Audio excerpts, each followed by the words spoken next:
Hello guys, welcome back to my channel. Today we will study about past continuous tense. The topics which are covered in this tense are its definition, the uses of past continuous tense, and how to make affirmative, negative and interrogative sentence. These all topics we will discuss today in this tense. So before we start guys, channel को like और subscribe करें ताकि आपको हमारे आने वाले video के update मिलते रहे। तो चलिए दोस्तों स्टार्ट करते हैं। फर्स्ट हम इसकी डेफिनेशन देखेंगे। डेफिनेशन परिभाषा है पास्ट कंटिन्यूस टेंस की। The past continuous tense describe an action और event that was ongoing in the past.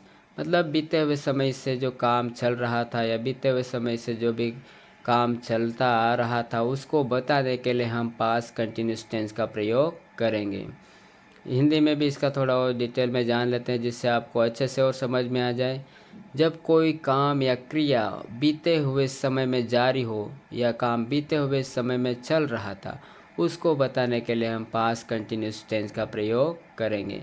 तो बीते हुए समय से पास्ट से जो भी कार्य या जो भी काम हम कर रहे थे वो चलता आ रहा था, उस बीते हुए समय से हम उस काम को करते आ रहे थे उसको बताने के लिए हम पास्ट कंटिन्यूस टेंस का प्रयोग करेंगे।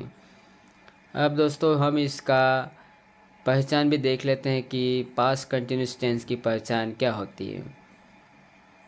पास्ट कंटिन्यूस टेंस की पहचान यह है कि हिंदी वाक्यों के अंत में रहा था, रही थी या रहे थे जैसे शब्द आते हैं। तो पास्ट कंटिन्यूस टेंस की पहचान यह है कि जो भी हिंदी वाक्य हो उसके अंत में रहा था, रही थी, जैसे ही वॉज प्लेइंग वह खेल रहा था, तो यहाँ पे रहा था। या शी वॉज डांसिंग वह नाच रही थी, तो वह नाच रही थी, तो रही थी यहाँ पे आया।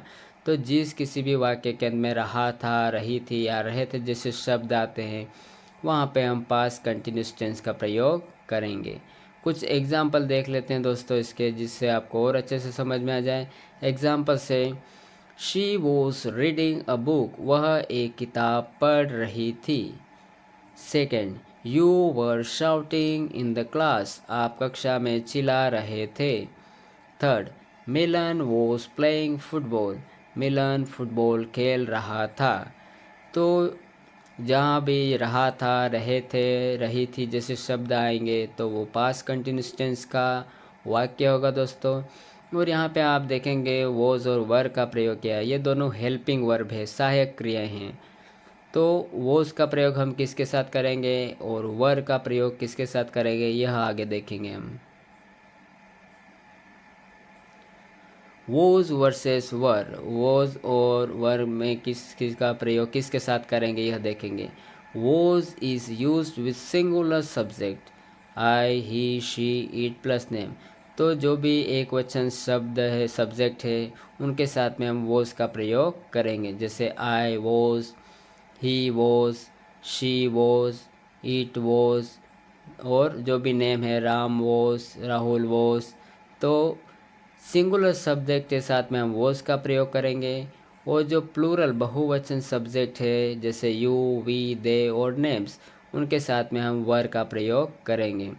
तो जो भी सब्जेक्ट रहेगा वो लगाएंगे, फिर वॉज या वर, उसके बाद फिर वर्ब, फिर आईएनजी और ऑब्जेक्ट। इस तरह से हम इसका वाक्य बनाएंगे। तो कुछ इसके फॉर्मूले देख लेते हैं दोस्तों, जिससे आपको ये टॉपिक अच्छे से कवर हो जाए। फॉर्मूला है दोस्तों अफर्मेटिव बनाने के लिए, इसका सकारात्मक वाक्य बनाने के लिए कैसे सूत्र लगाएंगे। तो subject plus was, verb plus ING plus object. तो सबसे पहले हम सब्जेक्ट जो भी है I, you, we, they, he, she, it, name, उसके बाद अगर सब्जेक्ट सिंगुलर रहेगा तो वॉज लगाएंगे, सब्जेक्ट प्लूरल रहेगा तो वर लगाएंगे, उसके बाद वर्ब के साथ में आईएनजी लगा के ऑब्जेक्ट लगाना है। और नेगेटिव बनाने के लिए दोस्तों सबसे पहले सब्जेक्ट रहेगा, फिर वॉज, वर, और फिर प्लस नॉट रहेगा, फिर वर्ब के साथ आईएनजी और ऑब्जेक्ट। तो जो भी सब्जेक्ट रहेगा उसके साथ वॉज, वर के तुरंत बाद नेगेटिव बनाने के लिए नोट लगाना है। तो नेगेटिव बनाने के लिए हम नोट लगाएंगे वॉज और वर के तुरंत बाद। अब इंटेरोगेटिव वाक्य बनाने के लिए दोस्तों वॉज और वर को हम आगे लगा देंगे और फिर जो भी सब्जेक्ट है उसको लिखेंगे, फिर वर्ब प्लस आईएनजी और ऑब्जेक्ट और लास्ट में क्वेश्चन मार्क। तो इस तरह से हम अफर्मेटिव, नेगेटिव और इंटेरोगेटिव वाक्य बनाएंगे। कुछ एग्जाम्पल देखेंगे दोस्तों अफर्मेटिव, नेगेटिव और इंटेरोगेटिव सेंटेंसेस के। तो पास्ट कंटिन्यूस टेंस का अफर्मेटिव सकारात्मक वाक्य रहेगा दोस्तों, इट वॉज रेनिंग हैवीली, बहुत ज़ोर से बारिश हो रही थी। तो नेगेटिव रहेगा दोस्तों, it was not raining heavily, ज़ोरदार बारिश नहीं हो रही थी। तो यहाँ पे हमने नेगेटिव बनाने के लिए वॉज के तुरंत बाद नोट लगाया। तो जो भी हेल्पिंग वर्ब रहेगी वॉज और वर, नेगेटिव बनाने के लिए वॉज और वर के तुरंत बाद नोट लगाएंगे और जो भी वर्ब है उसके साथ में आईएनजी लगा के जो भी ऑब्जेक्ट रहेगा उसको वैसा का वैसा लिखेंगे।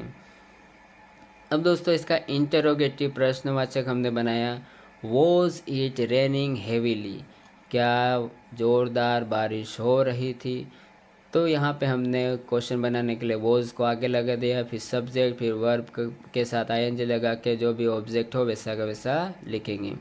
तो वॉज इट रेनिंग हेवीली। तो ये था अफर्मेटिव, नेगेटिव और इंटरोगेटिव। आगे कुछ और एग्जाम्पल है दोस्तों जिससे आपको यह अच्छे से समझ में आ जाए कि आप कैसे अफर्मेटिव से नेगेटिव, नेगेटिव से कैसे इंट्रोगेटिव, इंट्रोगेटिव से कैसे ऐसे वाक्य बना सकते हो। तो अफर्मेटिव सकारात्मक वाक्य रहेगा दोस्तों इसका, दे वर कॉलिंग यू, वे आपको बुला रहे थे। अब इसका नेगेटिव बनाएंगे, दे वर नॉट कॉलिंग यू। अब यहाँ पे वर के बाद नोट लगाया, तो मैंने बताया नेगेटिव बनाने के लिए वॉज और वर जो भी आएगा उसके साथ बाद में तुरंत हमको नोट लगाना है और जो भी वर्ब रहेगा उसके साथ में आईएनजी लगा के ऑब्जेक्ट वैसा का वैसा लिखना है।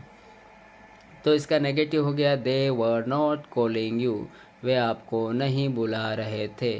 अब क्वेश्चन बनाएंगे इसका इंटेरोगेटिव प्रश्नवाचक, वर दे कॉलिंग यू, क्या वे आपको बुला रहे थे।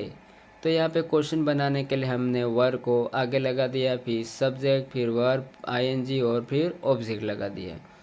तो इस तरह से हम अफर्मेटिव, नेगेटिव और इंटेरोगेटिव सेंटेंसेस बनाएंगे। आशा करता हूँ दोस्तों आपको मेरा वीडियो पसंद आया होगा, तो चैनल को लाइक और सब्सक्राइब करें ताकि आपको हमारे आने वाले वीडियो के अपडेट मिलते रहे। Thank you.